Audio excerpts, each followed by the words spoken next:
Esta semana España inicia oficialmente su campaña para las elecciones adelantadas del 23 de julio.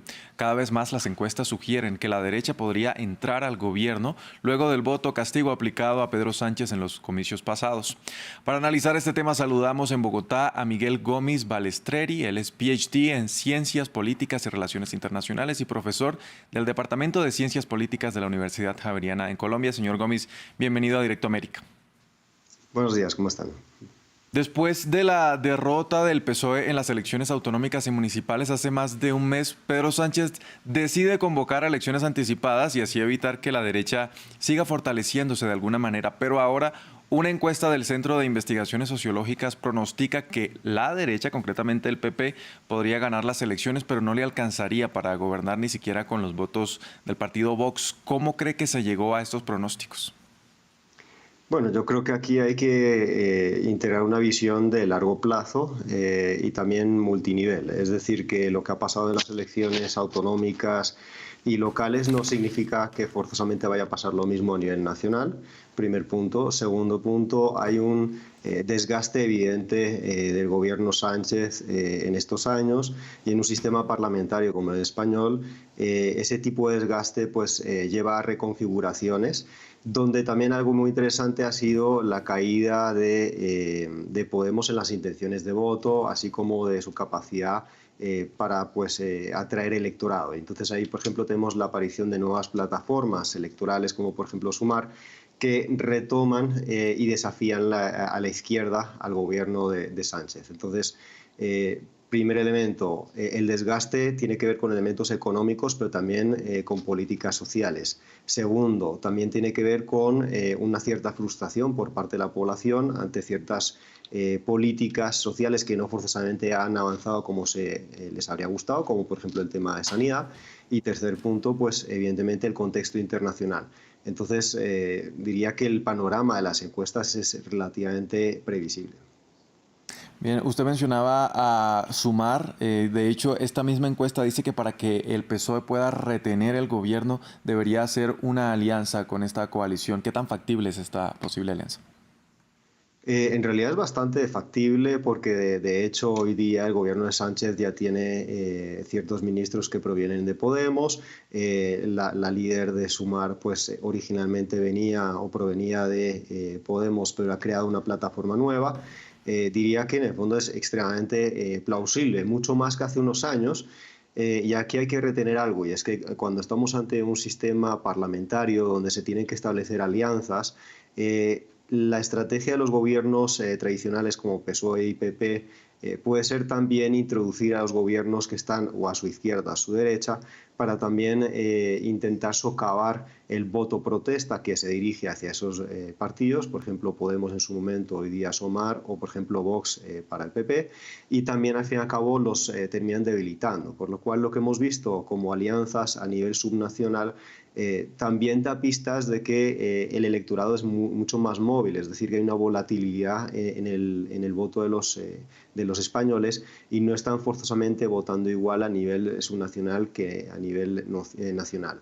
Y segundo punto importante aquí es el PSOE en el fondo ha perdido la iniciativa en términos de política social, porque eso ha sido su gran bandera en los años 2000 con el gobierno Zapatero y a posteriori, porque en el fondo el PSOE no pone en duda la economía de mercado, cosa que sí ponía en duda Podemos. Entonces,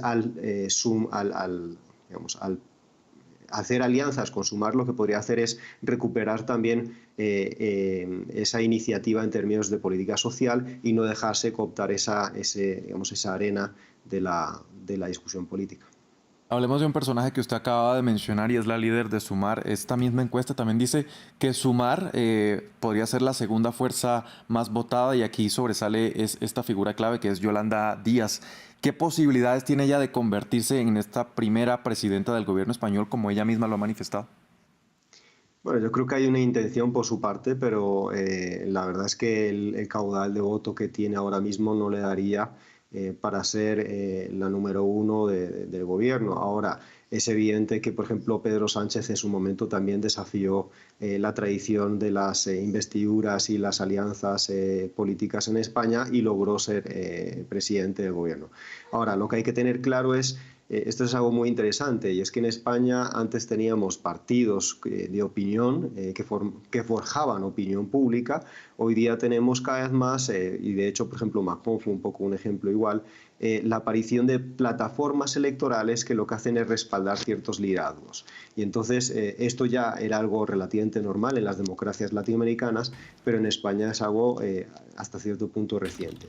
Esto desestabiliza también el sistema político español, porque fuerza a los partidos tradicionales a repensarse y también establecer estrategias muchísimo más finas a nivel entre lo subnacional y lo nacional.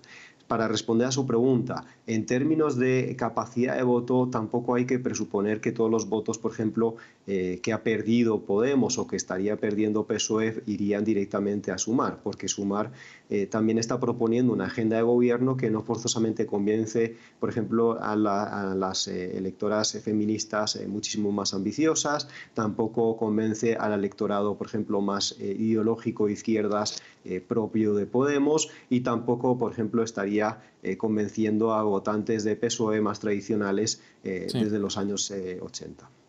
Bueno, este fin de semana España asumió la presidencia del Consejo de la Unión Europea. ¿Qué giro tomaría el mandato español en caso de que haya un cambio de gobierno? Bueno, yo no tengo bola de cristal en ese aspecto, pero creo que aquí también hay que también decir que las agendas europeas no dependen forzosamente, digamos, no plenamente de quien esté asumiendo esa presidencia. Si bien están marcadas, no significa que el rumbo de lo que se vaya a discutir a nivel europeo vaya a cambiar forzosamente.